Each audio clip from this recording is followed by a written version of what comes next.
Greetings. My name is Tyra Lane-Kingsland, and I want to thank you for joining me here at Inspired Life. At Inspired Life, it is my goal to inspire you in three facets of your life.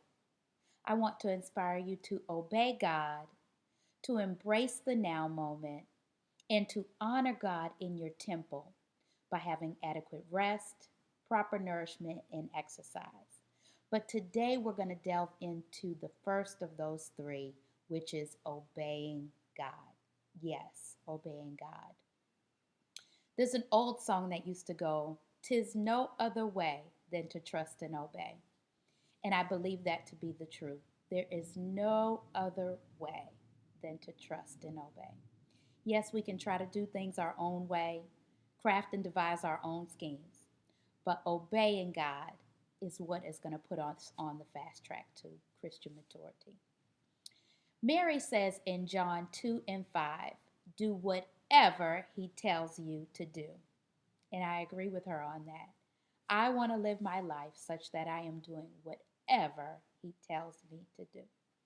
And Jesus says, if you love me, you will obey my commandments. Well, what does it mean to obey? In the Bible, the word obey in the Greek is hupakuo, which means to listen attentively or to hear under. And embedded in that word is another meaning, is depth, is the understanding that not only do you have the capacity to hear with your ear, but that you will do what's been said. So hupakuo, to obey, to listen attentively, or to hear under, with the understanding that you will do what's been said. But there are times when we don't obey. I was a rebellious, hard-headed young adult. But fortunately, I was under the tutelage of some very wise women who were very patient with me and loved me through those stages of rebellion. In those days, I wanted to go where I wanted to go. I wanted to do what I wanted to do. I wanted to say what I wanted to say and choose with whom I was going to do it. But earlier this year, I met a man at a conference, Doug Fagerstrom. Doug Fagerstrom is the senior vice president of an organization called Converge Worldwide. And Doug Fagerstrom said, as believers, you don't get to choose what you want to do, where you're going to go, and whom you're going to do it with. And I agree with Doug today. Because my life is fully committed under the lordship of Jesus Christ, he gets to decide where I'm going to go, what I'm going to do, and with whom I'm going to do it with. And when I go in and do it in his way, I am assured protection, safety, and I'm under the umbrella and the protection that God promises us in Psalm 91. But when we step out and we do things on our own, we put ourselves at risk. To me, obedience is the highest form of worship. Jesus says, if you love me, you will obey my commandments.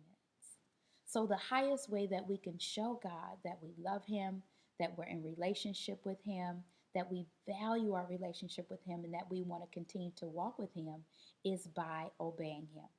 But the world says quite the opposite. The world says, blaze your own trail, go your own way, do what you want to do. If you don't see an avenue, make one. There was even like a jingle one time. I don't remember the product or service being sold, but it said you could go your own way. Go your own way. But why do we have to do that? Why do we have to take the road less traveled? I like to think of it like this. When I was a kid growing up in Boston, we used to have like 2 feet of snow. When it snowed, not like today, where you get a couple of snowflakes and that's called like a snow when school shuts down. No, when I was a kid, unless there were a foot or more in the street, you went to school when it snowed.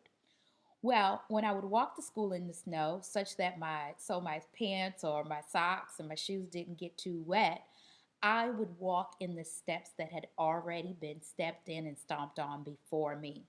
No need for me to walk in a foot of snow, getting snow up to my ankles, when someone had already walked that path. So that's what I would do. Go in the steps that were before me, making my path to the bus stop that much easier.